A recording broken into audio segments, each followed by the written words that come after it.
Hey everybody, welcome back to Tuesday's Chess Day, a Legends of Runeterra podcast. So, back with us this week, we have Manten, also known as Cody, and Serdapi, named Shane. Hey guys, what's up? Doing all right. All right, so in general, we always have this corona thing and being shut down. It kind of sucks a lot. So, quick rundown.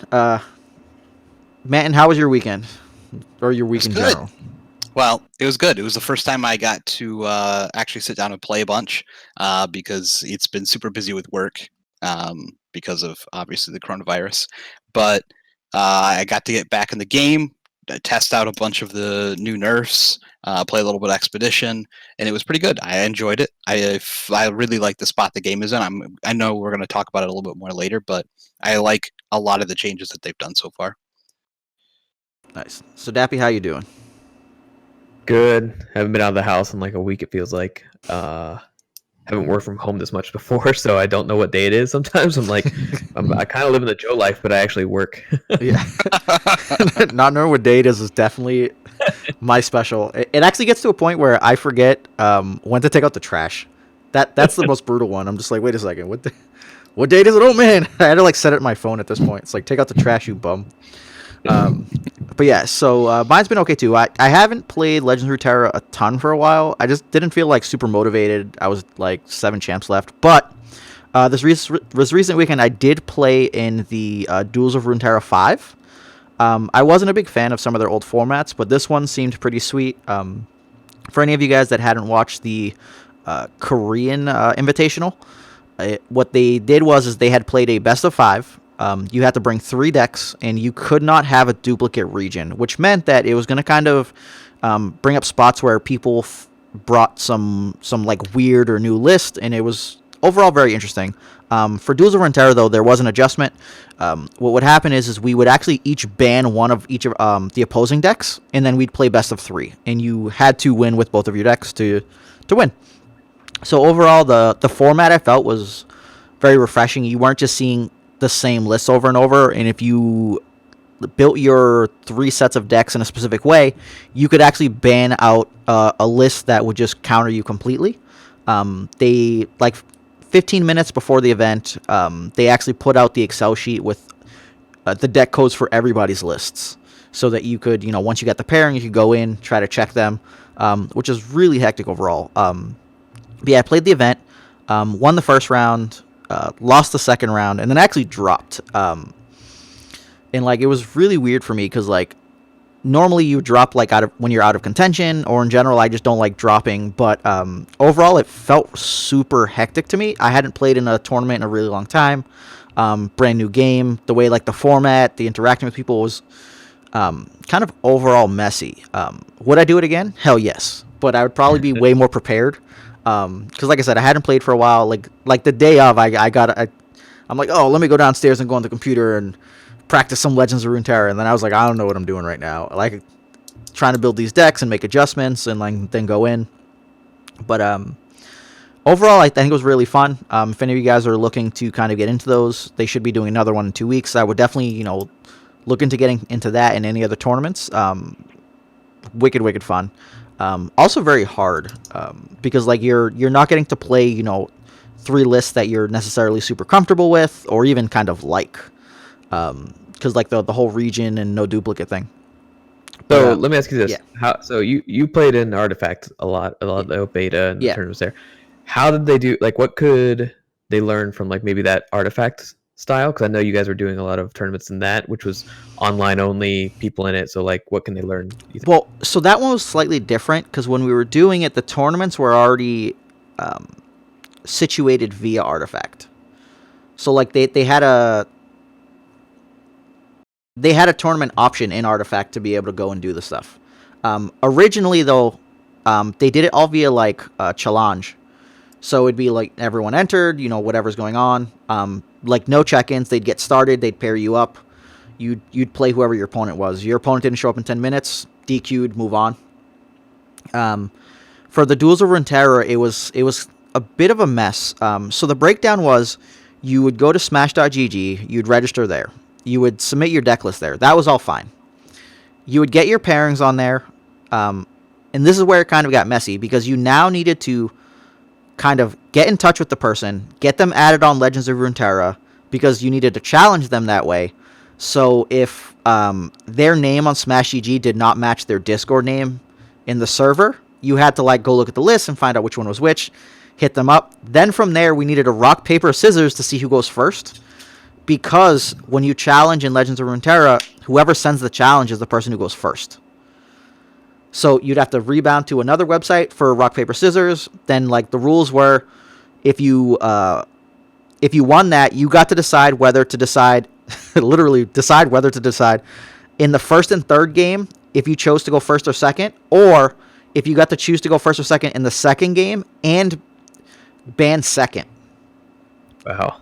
Yeah. That seems so hectic. Yeah. So it was like, so I was like, okay, on Discord, the first person I got, their name was in Chinese characters. So I had no way to type it. I'm like scrolling through the member list and then right clicking and like tagging them and like trying to mention, and they didn't have the room up yet for, you know, like NA Pool 1. So like then I was just like, all right, you know, what's my bracket thing? And I'm like trying to tag people, and I was tagging in other people's brackets, and it's like then we got in touch, and then like I was like, hey, add me because I can't type your name. And like then they add, and then we go in, and then we're trying to go rock, paper, scissors. So it was just like, it was crazy the first time. The second time was much easier, or second round. So it was just like, okay, you know, this is sweet. But once I got out of that, I was just so jittery from like jamming these games and trying to figure out how to win, and then like, and absolutely hating my Noxus Piltover deck, just absolutely hating it, because I was like, oh, I'm just gonna build crazy value, and I was like, why am I just not playing a control deck here? I should have just put a control deck. I'd be so much more comfortable than like, because I definitely didn't play Balls Out Aggro, and I just played like this crazy list, and I was trying to play like Jinx then Rummage or Jinx then Augmented, and it was no bueno. But I feel really bad because the guy I beat in the first round ended up going 3-2, and I dropped after round 2. So if he had just beat me, he in theory would have been 4-1 and been in. Instead, I dropped and messed up his tiebreakers, and they were 3-2 at 17th with a top 16 cut. So I just felt real bad after that. Crushing dreams, Joe. Crushing I know. dreams. I'm sorry, Hey, guy. either winning or losing, you're crushing dreams, right? Trying. That's always the dream, right? But yeah, no. Overall, I felt that was super sweet. Meta wise, Bobby Sapphire, who couldn't make it today, also played in the event, and we played a combined total of 5 rounds. I went 1-1, he went 1-2. But from my understanding, in all 5 rounds, both us and the opponents always banned the Demacia deck every time. So like that kind of just tells you like, hey, is Demacia just really good? And you know, let's kind of just jump straight into the meta from that, I guess. Yeah. Serdapi, have you played games this recent week, or haven't had a real chance? Oh yeah, I've been grinding here and there. I been ping-ponging in platinum, which feels terrible. Like, I want to say I kind of think like platinum's where the tryhards are. I think you get the master and you're like diamond 1, diamond 2, and you're like, oh, I'm so close, I'm gonna try real hard. Then they're playing the masters, and they're like, oh, I don't care that much because they're playing the bottom of the barrel. Yeah. And so I'm like, I just can't break through. I don't know. Maybe we need to get together. Been trying to do it on my own, but haven't got there. So I've been playing a lot of. I mean, literally, I've played Mage Seeker Lux. I played the Demacia deck that Bobo put out like the day of the patch. The Rekindler one. Yeah. Oh no, not the Rekindler one. I've been playing the Zed. Oh, okay. No. Demacia Fiora with Denies was the first one I tried, and that one was rocking. Like it got me to almost like diamond, and I was so sad. Then I'd like drop 3 games with it. I'm like, okay, I gotta stop. So I've gone all the way from there to what's the spiders aggro with a DOS, like spiders Freljord with a DOS. Yeah. So I've been playing all over the place, just trying to find a deck, but the meta seems like, I swear, I will play a deck, win 3 games, and then like someone said, okay, meta shift, and then everyone plays something that beats that, and I'm like, okay, I gotta find the deck, and then I pick it, and I'm just like, I never get to the point where I can be on the meta shift or beat the ones that come to me. So it's like, so I like win 4, lose 3, win 4, lose 3, and it just was not fun. But I mean, I enjoyed the game a lot, so I don't mind losing as much. And again, I try to mess with the decks probably too much, and that's probably where I fail. But that's just me, so I don't mind doing the grind and playing. Not definitely possible. We got to get you to master, get the whole master class. Tuesday is chess Masterclass day. Tuesday.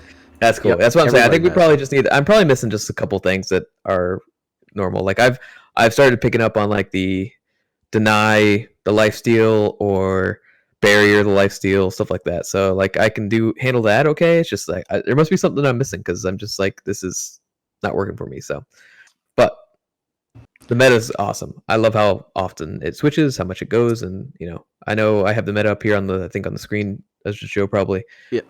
And all these Demacia is not really here. In the swim one is the Bannerman deck. And then on the other one it's Bannerman Zed.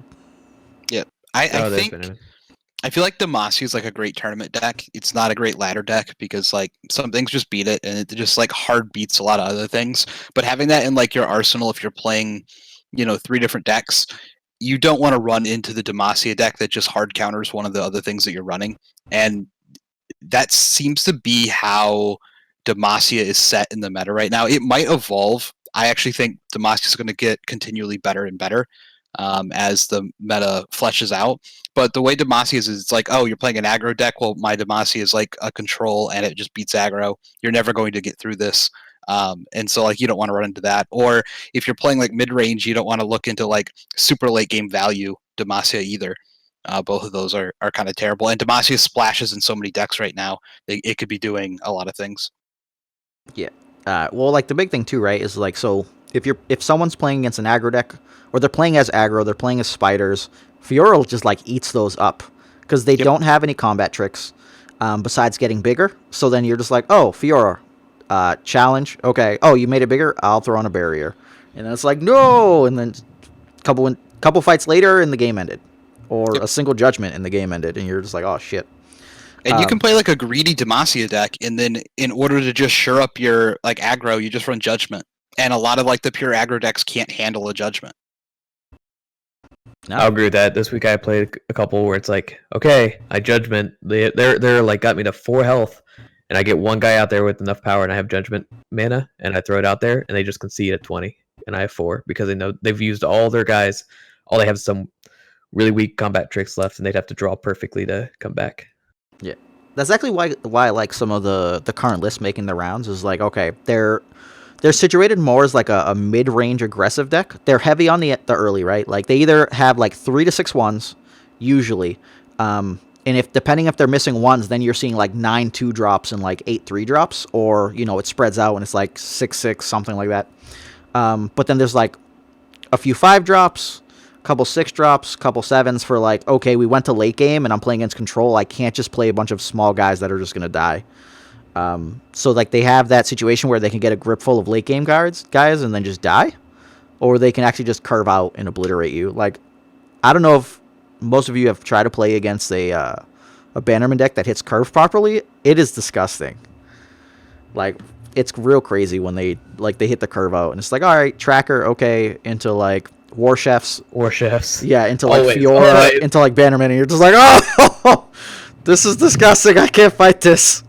Unless all of a sudden you're just like, all right, block Brittle Steel, and they're like, oh. But well, for most time it's just like that. But War Chef really gets me because I'm like, oh, I got my 1/1 drop with the spiders or something like that, and it's like, oh, okay, I'll kill the eagle, and nope, War Chef into Challenger, into it survives, and I'm done. And I'm like, oh. Yup. But overall, like, I think that's really interesting. Any other decks you guys have seen recently that have been kind of like newish that stand out? I haven't seen a lot of things that like are super new. I've just like the constantly taking decks that were like not as good, like the Vlad decks, and they're constantly just getting a little bit better, a little bit better, a little bit better, a little bit better. Because I like to see like the actual variety. I mean, when I was playing ranked, I played like 6 different decks, and I'm playing around the 200s right now. So it's not like I'm not like playing at 800 where you can literally see anything. It's like people are at least like they're within earshot of, oh, maybe I can get into like top 100 or single digits or you know double digits, etc. The the swings of Master are so much more insane now than they were before. So like before, it felt like, okay, I'd lose and I'd lose like 30 to 40, and the crazy ones were like 70. I was literally, I hadn't played in so long, I fell all the way back to 600. I was like, oh, let me build some deck. Oh, I built New Age Fearsome, which ended up being like, it ended up being like the Endure Spider thing, but I don't go heavy on just kind of getting obliterated. I still have like Miss Wraiths and Wraith Callers, and I actually run Kalista so that I could like just go crazy. Because I don't know if you've ever seen a Kalista pull a Wraith Caller, but it's kind of disgusting. Yeah. She's the weakest though since her change. I feel like you just can't play her. Dude, I still like her. It's 4/3 fearsome. That's what I care about. I don't even care about the level up, but she'll get that when you're playing spiders. But anyways, yeah. So I like won the first 2 games, and I went from like 650 to like 400, and I was like, oh, okay. And then I was like, all right, well, let me build this Jinx deck for the tournament, and I won the next 2 games, and I was like, oh, I'm at 200 something now. All right, I'll submit my rank. like, and it was just like, because in the tournament you submit your rank, and I think they do like some seeding for the round 1 or something. But it was like, oh man, I won 4 games in a row and went from 600 to 200. This is crazy. So it was just like, I can't imagine how bad it feels if you were finally clawing into like the early 2 digits. You're like 40 or 50, and then you lose, and then all of a sudden you're like 120 or something, and you're just like sad person. Like, how many in a row do you have to win to get to 1? I don't know. That'd be crazy. That's why I think only the streamers are really like going for that. Push. Push the 1 to get people to watch. But I think also if you're building new decks because people just aren't accustomed to it, that's like the push. Otherwise your percentage has to be super high. So if you come out with something new that people just aren't accustomed to, you could definitely make that run where you somehow counter the main parts of the meta at the top end and just like obliterate. And like, I don't know, that's intriguing. Yeah, you just like Lux Karma was super popular when the day I sat down and decided to play. Yep. I played against a lot of it. Yeah, it's a fun deck. It's a nice deck. It's great late game. It just has like built-in. It's weird because it's hard. It's a late game deck that like a lot of other decks can't go over top of, even if they get super greedy into the late game, because you just make infinite value. So your late game is built in, but your cards are also playable before the late game. I think that's like one of its huge strengths, but it can be blown out to aggro. I just have a theory that aggro is going to start dying out if we see a lot more Demacia. Because I was still playing the Spider Noxus deck this weekend. And I was like, I win a lot of these matchups unless I play against like Demacia. It's like, can I just not play Demacia? I win most of these matchups. It's cool. Yeah. There is a newer variation with like the new Mage Seekers or the adjusted Mage Seekers, and they're going Heimerdinger Lux. And they'll skip 1 and 2, and then pretty much guarantee themselves a 6-drop spell on 3. Yep. So Remembrance or Unlicensed Innovation. So 5/4, 5/5, or 5/5 with toughness is just going to be like, oh, that's going to be really hard to deal with when the guys are just like medium sized. So you can like go and trade with 2 guys or kill a guy the first time. And then after that, now you're sitting on the backs of like Prismatic Barriers and Mystic Shots and like removal the entire time. So it's like, it's interestingly disgusting, I guess is how I'd say it. I'd be interested to see if I can make adjustments to that to feel happier about some of the setups. Like the one on my current screen right now is actually 28 spells, and it's 12 guys. I want to play some Kenpunk Pickpocket because I love that guy. He's like super challenger. So I'll say this: I played it a little bit because I love Lux. I'll say like the Prismatic Barriers didn't feel great in it. Like I was always sitting on it because like there was no good trade there. I wanted to not kill I didn't like my guys never really mattered because I never drew them or they died, like you said, right? Like either I wasn't getting Heimer to make more guys or I wasn't getting the Mage Seekers, and so those Prismatic Barriers were doing nothing, just sitting there in my hand as I was trying to make more guys. And it just didn't feel the greatest. So I could see Kenpunk going in that spot for sure. But like if it was fun, I enjoyed the deck. The license innovation on 6 is just insane. And 2, like the next turn Remembrance if they kill the guy into the lifesteal dude or the girl, and it's just hard for them to come back from that. I think you can't do it that exact way though, because on 3 you would unlicense into a 5/5. On 4, even if the person died, you can't remembrance. Oh yeah, you can't remember. It's because it's 4. It's just too expensive. The weird part about this meta against like the difference between this meta and I think other metas is I feel like you could sit down and pick like 5 or 6 different decks out and be like, look, I'm going to commit to this deck. I'm going to tweak this deck and learn every matchup for this deck. And you wouldn't be going wrong with any of these 6 choices. And like people just, you don't have the time to do it. And a lot of people are just, they're not like single deck focused. But I feel like there's like a wide variety of decks that you could pick and have good success with right now if you put in time with the deck. Yep. And I don't think that's how it was before. There was like 3, or 2.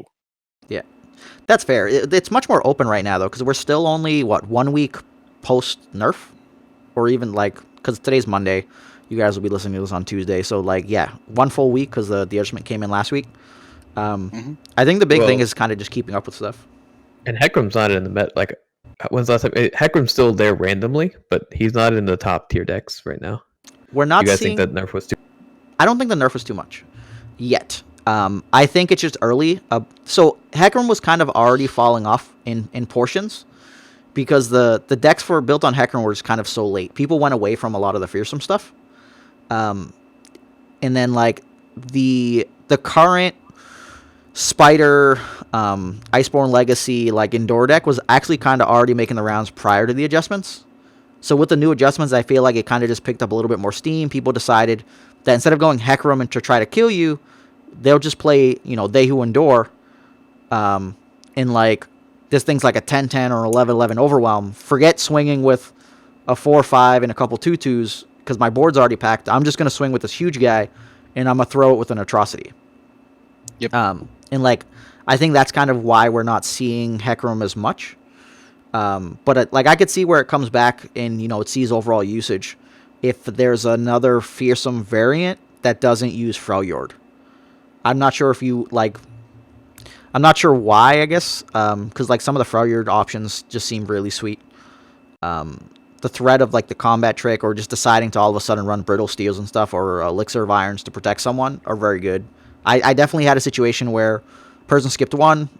Played the Elise. I played my Arachnid Horror to trade with it, and then got Brittle Steeled. So then, like, I lost my guy. They kept that, and I was like, oh, this may not go well if I don't have another guy to back me up and take out this Elise.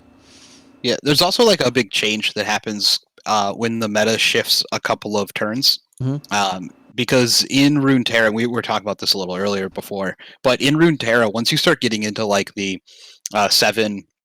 6, 7, 8 range of like spells.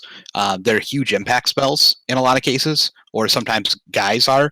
And in the past, we were looking at like Heckram, Rekindler as a finisher, and that was like your top end. Like you're playing out, and you're basically done. And so that's super effective on 6 when most people are struggling to get to 6. But when you start pushing it out, where the expected value is people are running 6, 7, and 8 cost spells, then playing Heckram on 6 is not near as strong when he's going to get hit by like a Judgment or any other of your top cards. If it's just getting killed right away because more and more people are running it. Yeah, you ran into that before, but the more you move into like Lux-based decks, Karma-based decks, you're going to start seeing those really powerful spells, which makes Heckram feel a lot worse because you could just play something else at that spot, play a little bit greedier, and now you're matched up with everyone else. Yeah. And so I think the further that stuff moves, because aggro is getting pushed out a little bit right now, the further that moves, the more bigger spells you're going to see, and that cycle kind of eats in on itself. I think the big thing for Heckram too was board trading, which we actually see a ton of right now. The main issue with I think Shadow Isles, though, is their combat trick for winning a fight and staying alive are atrocious because they don't exist. It's like, Mark of the Isles, oh wait, my guy's going to die. Glimpse, I killed my guy. Black Spear, some guy had to die. Yeah. So, like, they just have to run in head first, so you'd have to pair it with something that has good combat tricks. I could see him making a comeback. If, let's say, your Mistcaller deck? Oh, the Mistcall? Mistcall is really good, man. It finally started seeing play. Yeah, it is. I lost to it the other day. I was like, oh man, they blocked with their hero, and I'm like, why did you do that? Because it's the only one that died, and then like miscalled. I'm like, fuck. It's so good when they're like karma, and then you're like, I killed it, and they're like, it's back, and you're like, oh, there you Or Ashe. Ashe is probably the worst one because like when Ashe swings out, you're probably not killing the other guys that swung, and then you're like, oh, I got her, and there's like, no, you didn't.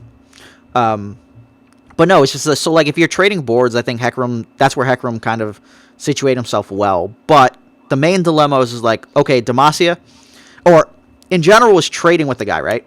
So if you Hecarim and they play a Garen in response, you're like, oh, because now Garen's gonna win that fight, have one of the 2 strikes, and were the other 2/2s that swung remotely relevant? If they weren't, you've done 4 damage, and you are now behind your attack swing because, like, you did that. Did you tap out to cast it? Did you just get riposte killed off of a guy? Like, there's a lot of ways to cope with it, where I feel like the big thing way back when was like, okay, people were just swinging with a bunch of elusives, so they can't block with their guys. I'm just going to swing with fearsomes. It's just like, it's currently not in a situation where, like, Hecarim does a ton, unless we're board trading, because then it's like, oh, there's control decks. And you're just like Hecarim, and if they can't kill him, like, he swings for a lot. Mm-hmm. But I just think everything right now, or there's enough big guys right now that actively just kill him. You play a Hecarim, I play Hidegu Endor. Okay, I take 4, your guy's dead. Like, and that's something that, you know, Manten already specified, was just that, like, if he's just dying in response, he didn't feel like he was impactful enough. Which is just, you know, an overall problem. But right now we're seeing a lot of the combat tricks to win fights that can kind of just completely disrupt games. And that's where I think Demacia is super duper strong, because it's like, okay, single combat, you know, fight from over here because you thought you were going to get me, we're good. Prismatic Barrier, we're good. Riposte, we're good. You know, War Chefs, I'm just bigger than you. Bright Steel Protector, you know, whatever, I'll throw my barrier on. Challenger, kill your guy. Yeah. But like that's the issue. Like, Demacia does it very well, and if Bannerman just makes the guys, you know, too big for active trading, you fall behind unless you can generate the positive advantage from just making guys. Yeah, Demacia does the thing we talked about like several podcasts ago, where they play a little bit bigger than average stat guys or effects that make that. They give up somewhere in one of their rounds, bank mana, and then have a really impactful like 4, 5, or 6. And then they have a late game finisher if something goes wrong. And so they're like, oh, my guys can still trade or stop you from attacking simply because they're kind of big. And then, or I'm pulling your little guys, you know, with my challenger, and they're still sticking around so they can still be active later. And now I'm just going to undersell a couple rounds or a round, bank my mana, and now if you do anything, like if you curve out, I'm going to play a trick and blow you out and get a ton of value, and you can't really come back. And if anything goes wrong, I have like Judgment in my back pocket. Or if you're playing like a Lux-based deck, I have infinite scaling in my back pocket, et cetera, et cetera, et cetera. And that's what they're doing really, really well. Is that kind of strategy? I think we talked about, you know, like maybe 3 or 4 weeks ago. Yeah. No, definitely. We're also seeing some not new stuff, because I remember hearing about these weeks ago, like when I actively played. So like the Noxus Draven Ezreal deck, I heard about a long time ago, prior to Elnux really kind of making the rounds. Kinko Lucis has been around since God knows how long. On Swim's list, I think he updated today too. There's a Bannerman version running House Spiders, so Noxus is just there for House Spiders. But actually, hold on, let me go check into it. It may not just be House Spiders anymore. Okay, it's just House Spiders, but they could have it having like a random brothers bond or something, and you're just like, oh, like where'd that come from? And guys are just ginormous. You know, all of a sudden Garen trades with a dude that was a 3/2. Yep. Whereas on Mobalytics, you know, they're still, I can never tell which one's like more updated, but they still have Spider Aggro there. They have Mage Seeker Lux and Bannerman Zed. And Zed getting pumped with the Bannerman's also kind of scary. Yeah, Bannerman Zed actually is one that my favorite right now that I've been playing. So it'll probably switch the meta here in a second. But I played it just before we got on, and it's exactly how you said. It's just able to go that low curve into a Bannerman. Yeah. And well, for me, the Bannerman Zed one's interesting because like I actually really like Lucian right now. A while back, or I think it was 2 weeks ago, I was playing like, you know, Lucian. There was 3 Lucians, 2 Fioras, and a Garen. And now like we're seeing Fiora Garen a lot of, but like that was making the rounds before as well. But just overall, Lucian plus Senna is just real disgusting. If you get that flip, I was playing it with Shadow Owls and, you know, Rekindler. like rally off of that's just kind of scary, and the double strike setups. So I'd be interested to see if the Noxus variant, if you go Lucian and now Senna, and all of a sudden you have like the Overwhelm card, because if you give one of the double strike guys Overwhelm, it's real bad. Lucian's all of a sudden a 7. He runs over your guy and then hits you again, and you're just like, oh well. I just took like 10 from that. Yeah. Like, because like normally if you block him, it blocks both doubles, but if you have Overwhelm, it hits both. Yeah, which is so cool. Yeah, it's like tricky aggro. Like that's what I see doing well. Is like like Lucian aggro is starting to get in there. Aggro that they have to have like a big turning point in like the middle of the game where they can like wrap it up. And like it's like where you're mentioning with big guy who just swings over you. Endure? Yeah. The Endure. It's like they have to have a trick somewhere at the top of their curve of the aggro deck in order to work now. You can't just play guys and swing out, because all the decks can kind of get around that with your aggro deck right now. Mm-hmm. All the trades, or you need like a rally, or whatever. You just need something. You need like this arc right at the top. It's like 5-6 area. That's just like, I win. Yep. And Purify is just like, hey, they hear Endure, cool, swing. Purify, block, and it's like, no! All my hopes and memes. All my hopes and memes. So I lost the game today. I was so mad. I lost the game today because I did it in the wrong order. I was going to Atrocity Endure, and I let him swing in for some reason with Ezreal, and he had burst spells, and I was like, okay. And I was like, okay, I better cast this now. And if I had cast it before, he wouldn't have had enough damage to kill me, so I could have Atrocity to kill him. But I was worried that he was just going to do a Purify. He was doing some sort of... once they declare the attack, before they hit is when you got to go for it. Yep. Either that or you go for it on the last spell. Like, you'd have to have enough health for them to, like, burn out spells thinking they killed you, and then they Mystic Shot for, like, the last one, and then you're like, Atrocity, you're dead. Yeah, so that's what I was trying to do. But then, and I was trying to get him to waste his mana, but I was like, man, after hitting me with Ezreal, I'm like, oh man, if he has another burst spell and I don't cast this here, he just wins. But he would kill you with the burst spell anyways. He'd burst spell anyway. That's why I was like, oh, I should have done it earlier. Don't worry, I caught myself. It was like a learning moment. Well, like that one, you would just be like, pass, and then they have to do all the stuff. And if he has all the burst spells, you died anyways. But you get to wait literally for the Mystic Shot. Yeah, but I'd already cast it. I'm like, why did I do it this way? Why didn't I wait for the Mystic Shot? Yeah. Damn it. It all feels bad no matter what, because you also took one, and like if that one made you low enough where he didn't have to cast an additional spell, the Mystic Shot does 4, and you're just like, ugh. Yeah, this sucks. But yeah, I don't know, man. I think it's super sweet, but just we don't run over. I think we should just get started with the adding more agency to progression. For any of you guys that haven't noticed, that they gave us a kind of a patch notes, and they did it early. So the breakdown is that there was a bunch of feel bad moments with vaults and chests, and drafting, and saving up wild cards, and the concerns with going into like the second set. What are they going to end up doing? Are they going to like make separate wild cards? You mentioned that before, Serdapi, and just like the whole money setup. So what they decided to do is patch 0.9.3. They've earned unlimited vault rewards. And now, so what this is now is they've adjusted. Level 2 plus is going to earn an expedition token, which they used to give at 10. Level 5 plus includes a random champion card. So now you don't have to feel bad about not getting a champ. Level 10 plus includes a champion wild card, which is going to replace the level 5 random champion. So now if you were looking to build a specific deck, if you make sure each week you get your vault to level 10, you're that much closer to getting it, as opposed to praying for the random champion off of draft and being good at draft and then like prayer. So that's like kind of sweet. Also, it lets you build up into the future sets, because every level 10 that's going to be 3,000 shards or whatever they're making the champs. So that's cool. So the shards are the champion shards. If you get, it's only 750. So let's say you already have the champ. I meant the craft one. Oh, the craft one, 3,000. Yeah. So the duplicate champ was 750, but that's once you've like maxed out at stuff. And then now, instead of getting stuck at level 13 and then not wanting to play the game anymore, which is something that happened, I think, to a lot of us at the beginning, me and Manten definitely would have had level 17 chests. Beyond level 13, you unlock additional unlimited capsules, each of which contain at least 3 rares and 2 commons, with a chance to upgrade to an epic or champion capsule.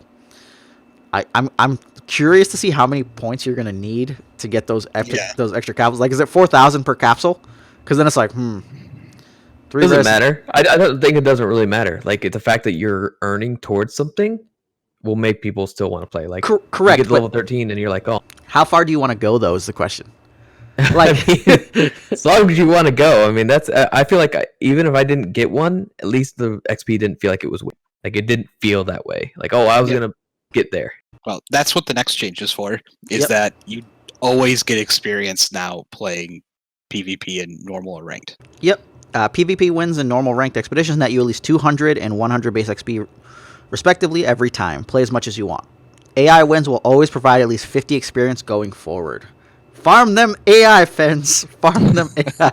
So you could literally set up like an auto clicker. I hate to say it, but you could do that with AI wins and just forfeit. Or it's only wins, right? Maybe it's only wins? Yes, yeah, it's only so wins. You can't like forfeit. Yep. And you know, no one would ever do such a thing. No. Because they would never want to break terms and conditions. Yeah. But also, they've removed the weekly stock of wildcards. You can now purchase unlimited wildcards.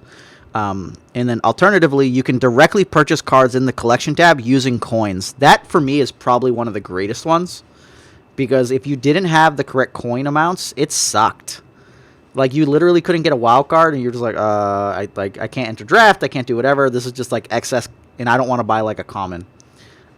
Realistically, that probably doesn't change any of that. But going into future sets, you could just, you know, not have to worry about the wild card thing and just craft via coins if you wanted. So anyone that just wants to throw money at the game and have whatever deck situated, no problem. Good to go, baby. Yeah, I want to stop here because this is what we were talking about earlier when I was saying they've changed their complete mindset about they're okay with people having the full set. Yeah. Now they're like, hey, and you're either gonna have it one way or the other, right? You can either grind for it, which is unlimited XP plus these champion wild cards and the ability to buy as many wild cards as you want. You can grind for it or you can pay for it with the purchases. So I think they changed that whole mindset. That's why whenever I said in the past I think they would go to 2 different wild cards, this changes why now now the wild cards that you have stocked up is good. And I think we missed it, but there was a little blurb about there. It's like people were hoarding them and they felt like that was wrong. So now they're trying to give you a reason to spend them, and you're going to get them more often, and the ability to hopefully get all the cards the next set, and for people to catch up quicker. So this covers all the things that we talked about that last time. Where, hey, if they didn't want people to have the next set fully right away, they're going to have a hard time. Yeah, they changed that mindset. So after the breakdown of what happens, they actually go into the explanations behind the things, which we can pretty much give a brief rundown of. But what the breakdown was is that they felt people were hoarding and not just crafting cards to play them, because they were trying to like min-max a ton. And the big thing was that they wanted people to go and make cards and be like, oh, I want to play a Poro deck. Well, go play your Poro deck. Like, have fun with it. But the problem was people were just straight up hoarding wild cards because they didn't want to, like, either you don't want to purchase the stuff or whatever's going on. And it was like a pain to get to that progression.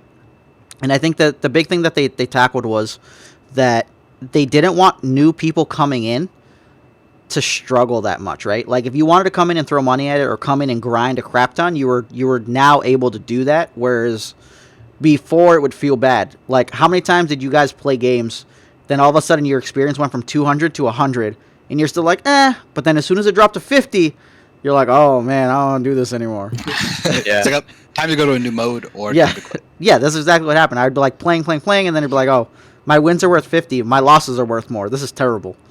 Like, this doesn't feel good. So like overall, I feel that that's kind of sweet.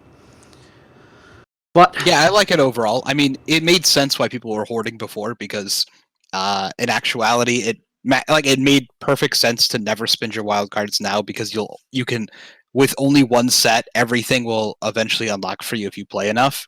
So you don't actually have to use wild cards. But as they add more sets, the wild cards value goes up exponentially because there's more cards and a bigger pool to pull from, so it's harder to actually get the cards naturally. So it made sense to hoard all the wild cards, but I like this option. It's a lot better than also just gating your wild cards per set. That would have felt really bad. Yeah. The other issue was like the shard conversion. That's the issue, right? Like, you don't want to craft a bunch of cards that you're not going to use, because when you get the duplicates, you only get the shards, and the shards are at like a lower rate of like a 6th or an 8th or something. Yeah, it's really low. Yeah, and champions were like what, 1/4? Yeah. So it's just like, oh, I don't want to do any of that. But now we have the nerf part, because everything else felt like a buff, right? Expeditions. The entry is 2,000 shards or 200 coins now. Oh, that's great, right? The problem is they've removed the champions from it. So entries 2,000 shards, 200 coins, combined with the tokens in level 2 vaults. Those who love the mode will be able to play expeditions more easily and less expensively. Note that rewards have been reduced to compensate, and the guaranteed random champion card has been moved to the vault. Additionally, you'll be reimbursed some of the value lost from existing tokens in your inventory, and expeditions started before the change goes live will receive the previous set of rewards. So there is a minor drawback to this. Which, if some of you haven't kind of considered it, the problem is you get the champion wildcard from the vault. Sweet. At the same spot you would have got the draft card. The problem is if you're actually good at draft and you would free roll on it, you could get yourself 3 champions per week off of the expeditions. Since you're no longer guaranteed a champion, why push it to the limit? Like, I guess if you free roll, you're still adding cards to your collection, you could hit champions, but you're not guaranteed anymore, so it feels much worse.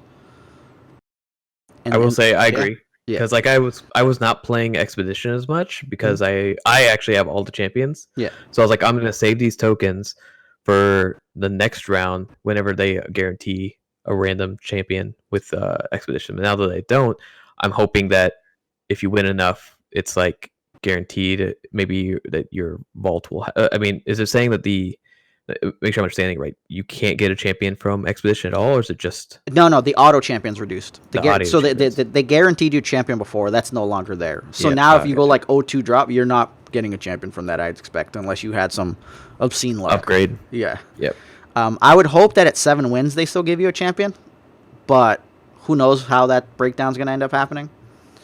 But we'll also like see what they give for shards, right? Because like max wins before was 7, you'd get the same number of shards it costs to play again. At 6 wins, you get half. So we're getting 1,500 and 3,000. If they move these down to 2,000 and 1,000, like, is that really crappy? No, because you were just free rolling anyways. Now they make it easier to get back in once you fail. And you would get enough shards from your weekly vault at like 13 to be able to play anyways. So you'd be able to get 2 drafts in automatically a week if you were willing to spend everything. Yep, I'm really curious if it's still better experience-wise to play Expedition, because it was before. I'm assuming that when they said like normal and ranked PvP, that included Expedition, so Expedition did not, like, it doesn't deteriorate to 0. Yeah, I think it's like it doesn't deteriorate. I think it stays at 100 though. The dilemma is that you lost 100 in experience per win in that. Your per win gain ends up being higher. The dilemma is like you lose 100 on every win, and I think you lose 100 on every loss. The loss I'm not 100% sure on. So if we assume what you could like win and lose and win and lose, like it just feels bad if you bounce back and forth. But if you go like 6 wins and then or 7 wins in a row or 6 wins and then like a loss or something, you'll have lost like 600, 700 experience from those, but you'll have gained what? An additional like 2,000 or 1,500, I think, from the win? 1,500 or 2,000. Yeah, so like overall it should still be higher, but your games tend to be longer as well. Yep. So like I think that's where I'd probably say like as a per time ratio, it probably evens out. But I'd assume you can go into normal mode now and just spam games. So my concern is like whether normal mode gets cluttered with like concedes, because that would suck. Like I know I go into normal mode to like test stuff at times. Queue up like round. Nobody would ever do that, right? Oh, they would 100% do that one. That one doesn't break terms as far as I know. People were doing it before when they needed the losses, right?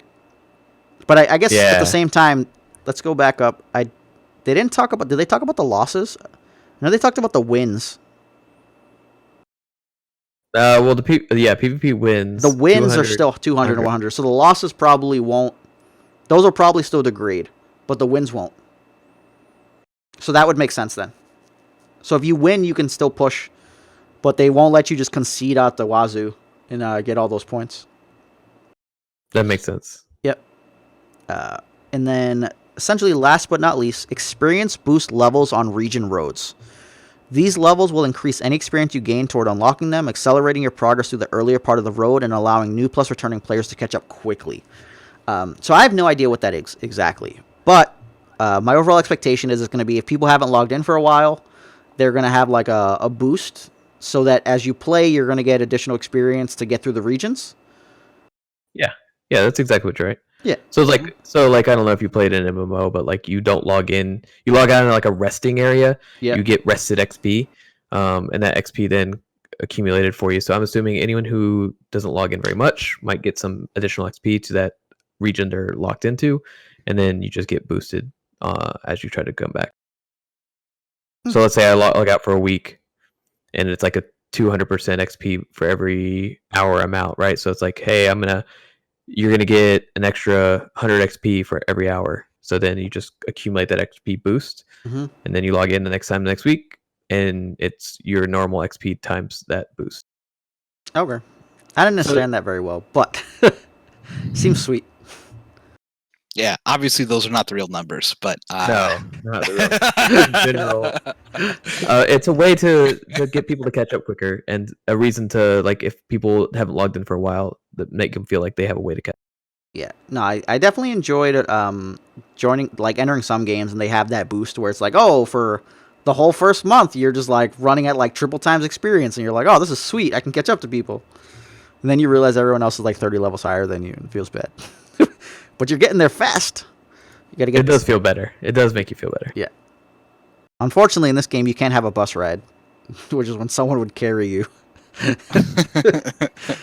Carry me, friend.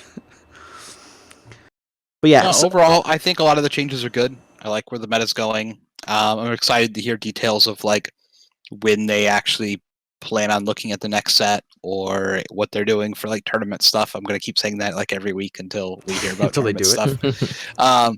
Or if they're even gonna just put like they don't even have to do tournaments, just put in the client a way for us to schedule our own tournaments in the client. Like that's why that right there just makes the system. Yeah. It's kind of tough sometimes though with certain stuff, but because they have to do stuff logistically, right? Like, so maybe not the big tournament stuff, but you're just saying like, hey, I want to have like 8-man pods or something. Run a tournament, like, right? Yeah. Yeah. Be able to run a tournament with a certain grouping. I mean, they already do that kinda in leagues, except you have to join a team. Yeah, it's and then you join a team clash, and then you get to go join. They put together, what is it, 8-man pods, I believe, and you just play best like 3 games, and you just play one game, and whoever wins goes to the winners bracket, whoever loses goes to losers bracket. So yeah, I think they could definitely find something. There were like several card games that I played online back in the day that did that, and sometimes it would just be as simple as, and they don't have to do it this way, but it'd be like you buy in for a certain amount, and then a certain percentage of that is how they do the prizes at the end of the tournament, and they were just automatic. They just went indefinitely. Yeah. I'd even be fine with old school League of Legends when you were like looking for like the custom game modes. So like you could look up a name, and then they have like whatever base generic set, and then like some custom rules you could change, and then as long as it supported enough people, that'd be fine. Or even if it's just 32, then people would be able to kind of break it up, right? Like a tournament organizer would be able to break up stuff into pools of 32. And like that would probably be so much easier on them. Especially with like the going randomly first or whatever, but a lot of that does take some time. I just feel like because they have League of Legends, they could probably integrate some of that stuff a little bit more easily. But we probably wouldn't see that until like actual launch, which I'm hoping for soon because I'd like to play on mobile while I'm on my. Well, we're on 9.3, so it looks like we have 7 more at least. Yep. Oh, I'm not even asking for it now. I just really wanted to see in one of their roadmap posts, like, hey, we're planning on doing this in the future, just some mention of tournaments at some point eventually, even if it's like, 6 months from now. Just like, I just want to be made aware that they're actually thinking about tournaments at some point. Agreed. They definitely will, right? Like that, and then like game modes at some point when they're like no rares, no epics, or Oh yeah, for sure. no Like, champ decks or something like that. It's like it'll definitely come up. So hopefully, that'll get situated soon. But for now, like I would definitely suggest getting into whatever tournaments people have going on, getting scrims and stuff like that. Like hopefully the game builds up. I can't wait till the actual launch though. Like once we hit mobile is when I think we can start seeing additional players. Maybe get some more love on Twitch. But trying to think, anything else you guys can think of? No. Changes have been good. Yeah, Going in the right direction. And the communication has been amazing. Yeah, I love this company. We come from a company. We come from a game where the company kind of doesn't love anybody. Not trying to be libelous or slander or whatever set of words I know what it is for speaking. But FFG like despised and hated us. I swear to God. Like they told us nothing. Everything would come out late. We'd kind of just find out and have to beg for things. It was a terrible time. But overall, I loved the League of Legends people, and that's why I got into Legends of Runeterra. So, overall, we want to, thank you guys for listening to us week after week. Let your friends know, and we'll do our best to be here for you. From all of us at Tuesday's Chess Day, I want to thank you guys for listening and watching and subscribing. And don't forget, never skip Chess Day. Chess Day.